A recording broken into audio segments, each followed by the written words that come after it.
Hey guys, Infidel1258 here. Today we are going to open up our 80 end of season loot chest. That's at champion level. Plus I probably have 30 at gold level. We'll get into those too. And I think I even have 10 daily champion chests. So it should be 90 champs and maybe 30 gold. So let's get into it without further ado.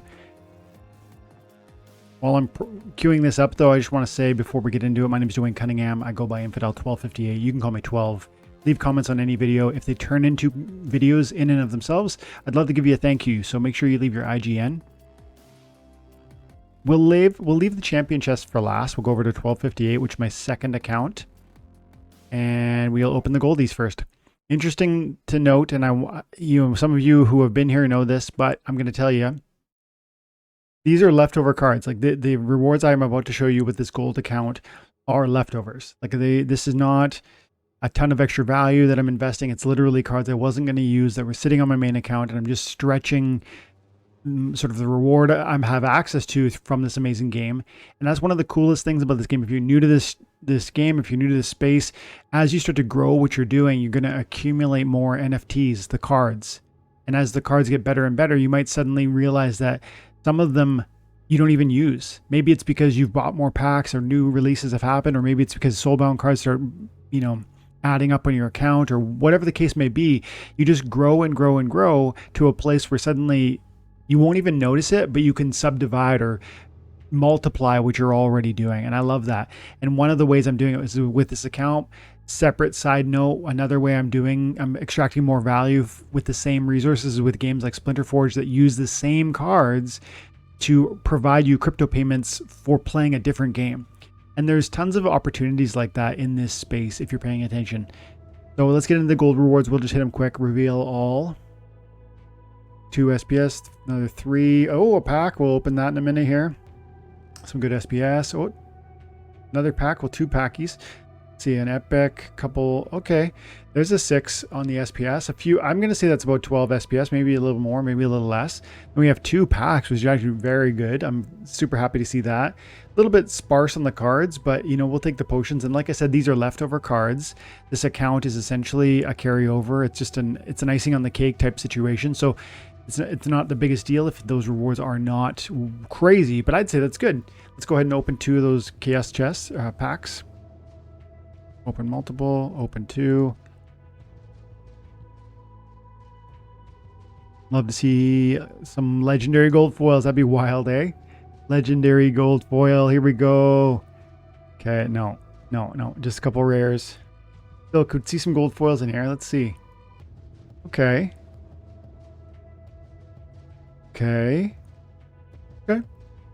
Cheapest summoner in the game, probably. I'm saying this card is underrated. One day, people will be astonished what the price of this General Sloan has been for what it will offer. And you have to remember the Chaos Legion and its impact, and cards like General Sloan get improved when some of the competition thins out.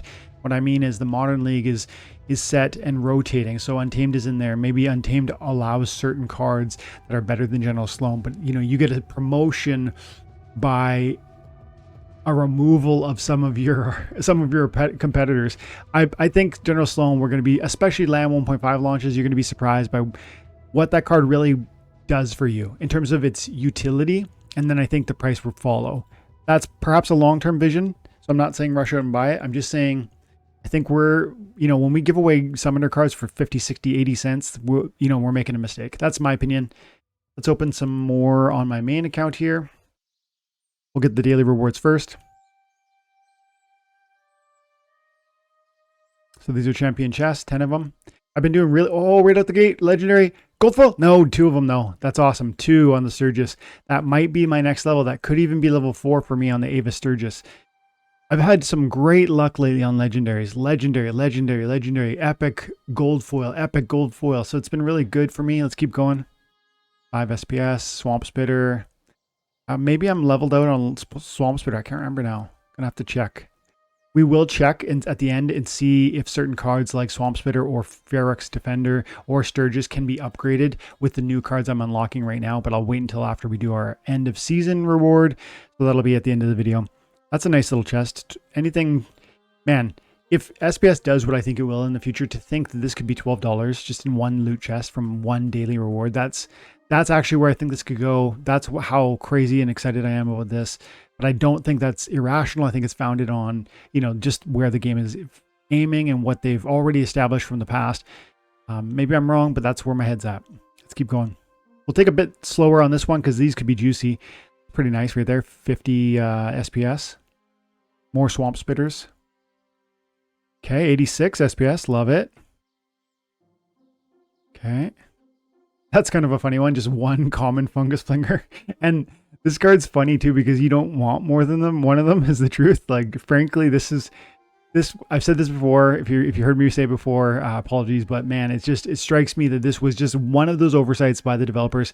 Fungus Flinger has 2 hit points at the lowest level. Its best benefit is definitely the Martyr. It gets other abilities. It's a cool card. I'm not saying it's bad. I'm just saying really the Martyr is absolutely a game changer. And for it to have that ability at the lowest level where the hit points are at its lowest, but then to give it more hit points, I just feel like that was incongruity, or like it's like you're going left and then you're going right at the same time. It doesn't lean into its own sort of positive attributes. It has kind of a conflicting nature. You want the low hit points because it's got Martyr, and unfortunately they didn't see that because this was one of the first Martyr cards.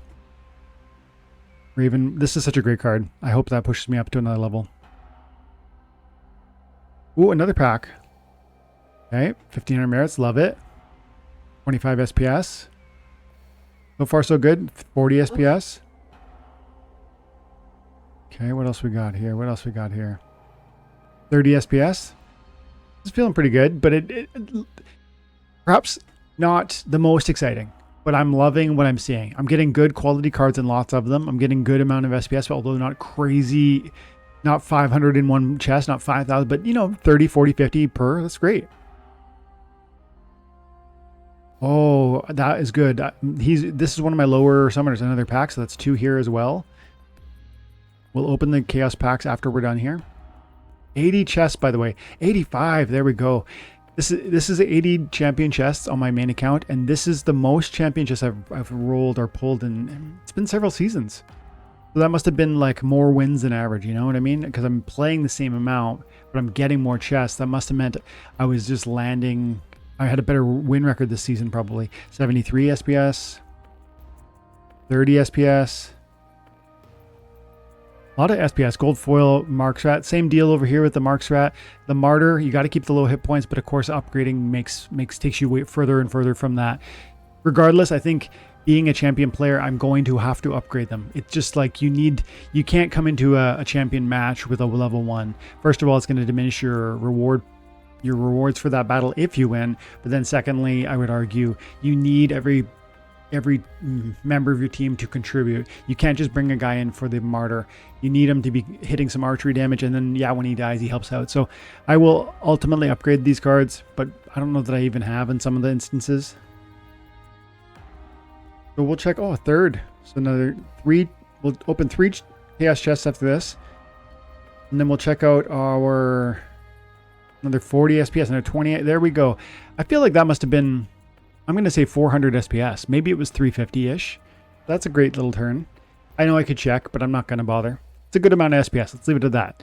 And then we'll go over and check those cards and see if any of those can be upgraded before we move on, before we wrap the video.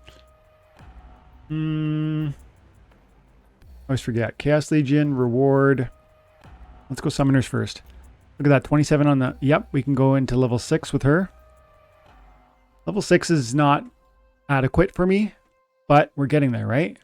One step at a time, we're getting there. We got 9 of 25 now. 9 of 25, so we're at more than a third of the way to level 7. Level 7's getting into that playable territory.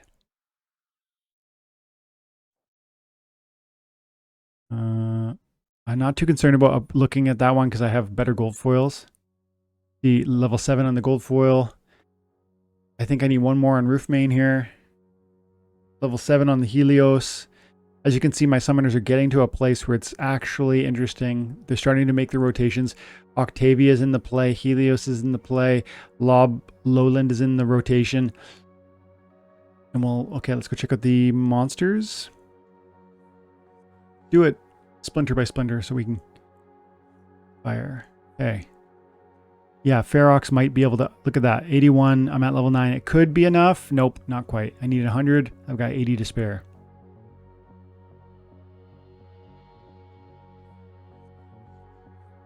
Okay. I probably can upgrade the fire caller from level 8 to 9. Yes, we can. See what this does. So I'll need 94 units after 94 more BCX in order to get to the top 10 or the top tier of this. I think we just got snare there. So we've got the martyr, we've got the fury, which is always nice, and the snare you can't miss on flyers. That's welcome. And a 4-speed is really respectable. The last tier will give me 1 more archery damage. This is a good card for 5 mana. This is a really good card. I like this a lot.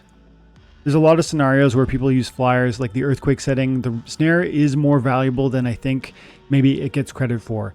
And then in conjunction with fury, meaning that it'll double damage taunt monsters, and there are more and more taunt monsters all the time. And then again, sometimes taunt monsters will be so evasive, but you bring in a snare and it's going to give you some situations where you'll hit them more often, right? And the martyr's always great. So let's keep going.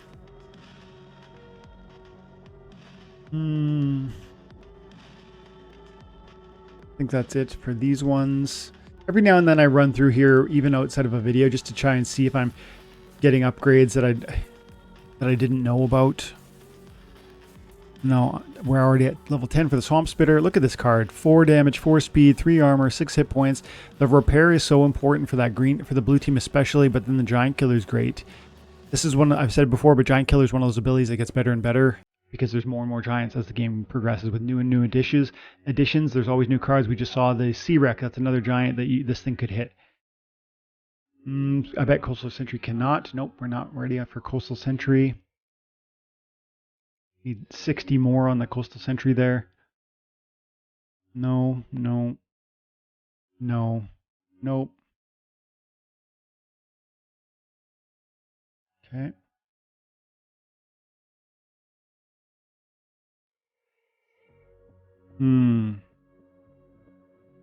You got 341 units of the Fungus Slinger. When I get 400, I will fully upgrade it. As you can see, the gold foil, it's irrelevant because, frankly, I don't care. Second of all, I've got the gold foil over here that's already level 3, so when I get to 400, I will. Okay. That's an upgrade from 8 to 9 right there. Oh, and I'm almost at 30 more BCX and we'll be at full level Gobson Bomber. Let's see what this does. 3 damage, 5 speed, 5 hit points, piercing, camouflage, and recharge. That sounds pretty nasty. I don't know that I use this card all that often. So what did we get from moving from level 8? We got 1 more hit point. That's kind of not the biggest deal.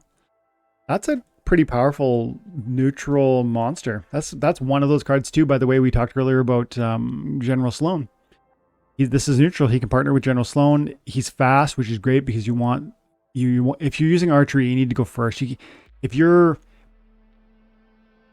One of the problems with archery is that it doesn't fire in the first spot. So if you don't fire first and kill enemies that your opponent has in the first or second spot, you might not even have the opportunity to then get, right? You need your archers to kill from the second, third, fourth, fifth spot, because when they get that first, they don't even fire, unless you're using Fernheart.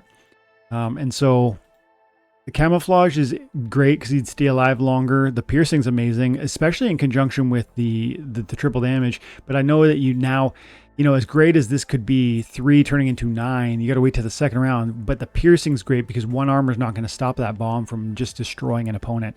I like that card. I haven't seen it in play a lot. Are you guys using the Gobson? Let me know in the chat below. Dumak Orc is close. I bet it. Yep, we can do it. Level 9. Here we go. Let's see what this does. As you start to get in from that 8, level 9, 10 for a common, sometimes there's not a huge distinction between level 8 to 9 or 9 to 10, but let's see about this one here. From 8 to 9, we just received, we got Thorns. That's a big deal, actually. That's a really big deal. Nice sneak attack defender, because shield makes him that much more resilient. Thorns is throwing the damage back. Retaliate means he might just, pop you when you try and attack him. That's a good little sneak defender, especially in a melee from any position situation. You throw him in the back there. I'd say I like this even better than the Enchanted Defender, which is one of my favorite sneak attack defenders. It's got the armor, it's got the thorns. It doesn't have a retaliate, the Enchanted Defender, I mean. So this is better, but now the Dumok does cost 6 versus the 4 of the Enchanted Defender. That's a great card. Only criticism, 2 speed. We get 1 more damage output at the highest level. Love it. This is a great card. The cards are getting serious. Like, it's been weeks and weeks and weeks. No, it's been months since these soulbounds have started to, I guess, populate for me. But I haven't taken them seriously until recently. These are starting to matter. It's starting to get serious. These cards are starting to really show themselves and be able to shine and participate. We're not close enough on the puppet. Coyote might be able to upgrade, but see, I have a level 9 on the gold, so I'm not even going to bother. That's interesting, but I bet this can upgrade faster than this. Rare, I think you need 22 to go. So no, let's check the Raven Hood over here. Nope, not quite. You need 22 rares, gold foil, to upgrade to a max, I believe. Yes, you do. And so 9's going to put me in this roughly lower level than this regular foil. This might upgrade, but I'm just not sure I care. It does upgrade. Let's do it because, you know, we're here, but I'm not. This is Will-O-Wisp. It doesn't get a lot of love for me. I like that it has the weaken, but really, frankly, a weaken to me is more of a play in the context of the lower mana, and 6 mana is not what I call low mana. And silence is nice. That's new, right? Yeah, that's the first time I see the silence on this guy. Yeah, I mean, as the top level, this is pretty interesting with blind, silence, flight. You could be quite evasive here. The 4 speed, you bring some other swiftness or slow, and suddenly the flight in conjunction with the blind can be really evasive. The nerf of the silence might be even more important, especially since Death really has some great tanks that need silence protection. So I like that, but it is not, at least currently, in the rotations for me. My USET is, I love this gold foil. It's probably going to find its way to land at some point in the future. As you can see, I level 3 over here with the regular foil. Okay, and is it last but not least? No, we have Dragon and Life. Let's bring them both up together. Level 8 on the gold, level 10 on the white here. Level 9, I think we are not there. We need more BCX. That might be able to upgrade. Warpeg, nope, can't. Man, War Pegasus is one I haven't drawn versions of or copies of in a while. Okay. No, maybe that could upgrade. I'm not too concerned. Man, this used to sell for 15 bucks right before they announced that those old reward cards were going to go out of circulation. This was like one of the least circulated at that moment, and yet it was selling for $15 for a gold foil. I bought a max copy right then and there. It's worth way more than that now. Okay, you're good. You good?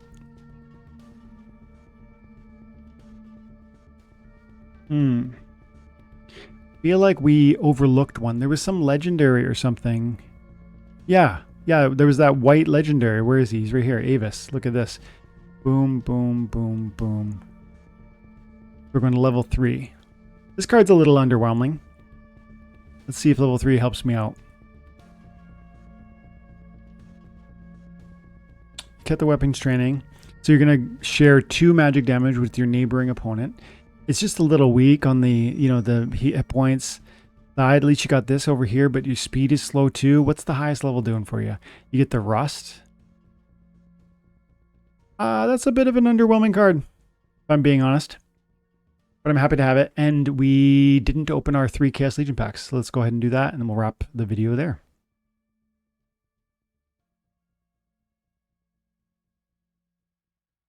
While this is queuing up, thanks guys for hanging out. Thank you for supporting the channel. Thank you for comments, for likes, for just being here through this bear market. I appreciate you. I'm stepping away. Probably when you see this video, I will be either about to leave or have left for Florida. We're going to Disney World. We'll be away for 7 days, Saturday to Saturday. That's, I think, the 2nd to the 8th or something like that. I'm pumped about it. We're going for my girls. It's going to be amazing. Tons of fun. I'll try and post some photos on YouTube, so check that out. Appreciate you guys. Rare. See some legendaries. Come on. Oh, I see a yellow. I see a yellow. Nice gold foil Silent Shabby. Silent Shabby is so nasty with that, with the speed and with the sneak, and I think piercing, if I recall correctly. It's such a good card. Plus, I think 4 or 5 melee damage at the higher levels. What a great card. And then legendary gold foil. Here we go. 5 copies. Boom. Jin Murat. Love it. Great card. Not a huge expense, but you know, this is part of my daily reward. This is part of my end of season reward. This is part of just enjoying a game that I already love, and I'm getting paid to do that. Like, these have value. These are cards I just got for free by playing the game. And yes, I have invested value to get the deck that allows me to extract this as a reward. But remember, there's paths to sort of sustainability with renting cards to play this game. It's done by several people. Check out Gathering the Magic. He's doing it at the bronze level. Check out even Bulldog, I think, has started a new account. I think Aftersound does lower level stuff. Like, playing for free and earning value, like literally for free by way of rentals, and then earning value to pay for those ongoing rentals. Bulldog's doing it too, if I didn't mention him. So check those guys out if you want to know more about how to do this and how to enjoy these rewards in a sustainable way. Thanks, guys. I hope you have an amazing day. God bless.